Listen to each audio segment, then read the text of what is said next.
Hey, what do you want to eat?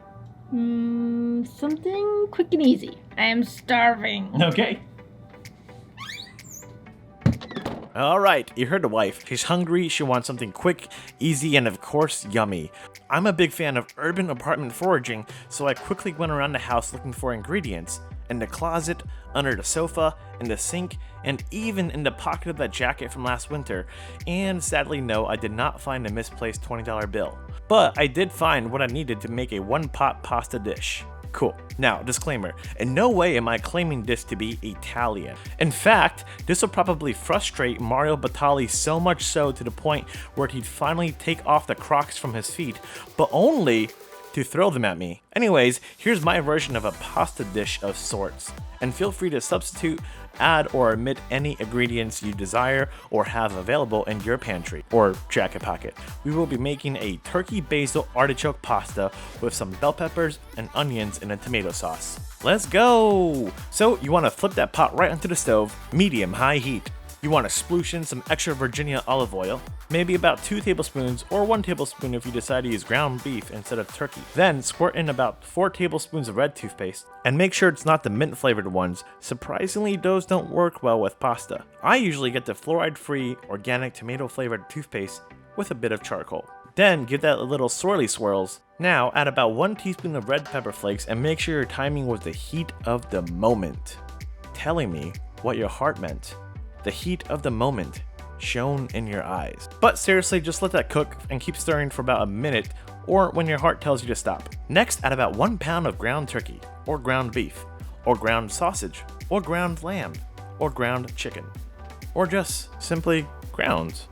Alright, enough fooling around. Add 1 more tablespoon of oil because I forgot how little fat turkey has. Let's add 1 teaspoon of kosher salt, 1 teaspoon of black pepper, 1 teaspoon of thyme, 1 teaspoon of oregano, a 4-leaf clover of garlic, smashed, and then here comes the part where you probably should have remembered that your wife doesn't really like olives or capers before you think of putting them in. I blame my lack of memory on my horrible ground brains. Ground brains. Monkey brains? Pasta? Nah, that's for a different YouTube channel. Yeah, okay. Next, let's add 1 small green pepper and 1 small onion diced up.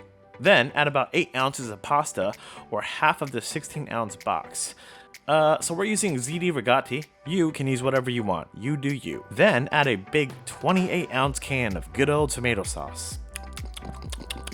Next, add about 2 cups of chicken broth, or until it just fills up above the pasta. For this recipe, I used a unsalted tomato sauce mixed with a salted chicken broth. I would suggest to do either or, then add a half a cup of grated Parmesan. Now, give that a good elbow greasing swirly swirl and let it come to a boil. Once that happens, cover with a lid and let simmer for about 10 minutes for al dente, or longer for the good old Americana pasta. And oh my goodness, where has the time gone? Would you look at that? Just look at it. Would you look at that? I mean, just look at it. And hey, since you're looking at it now, if you like what you see, maybe hit that like button for me, or subscribe, or comment on how you're looking at it. I'd super duper appreciate it, and you. Okay, have a great day. Bye. Oh, wait, actually, we're not done yet. I'm sorry. Go ahead and add a 16-ounce can of Masterful Art of Choking, or as some other people might call it, artichokes. You can also just add spinach here instead, or, whatever. You do you. Then go ahead and get yourself a real live basil plant because you're an adult. Maybe.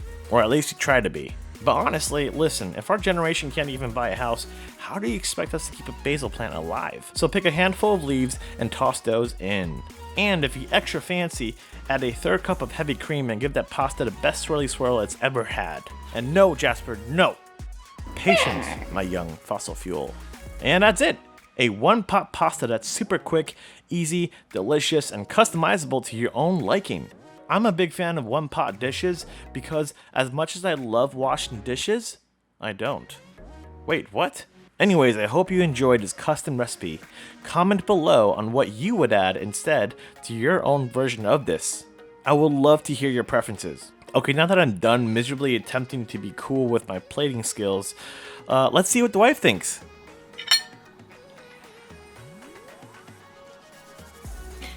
Actually, waiter, Parmesan, please.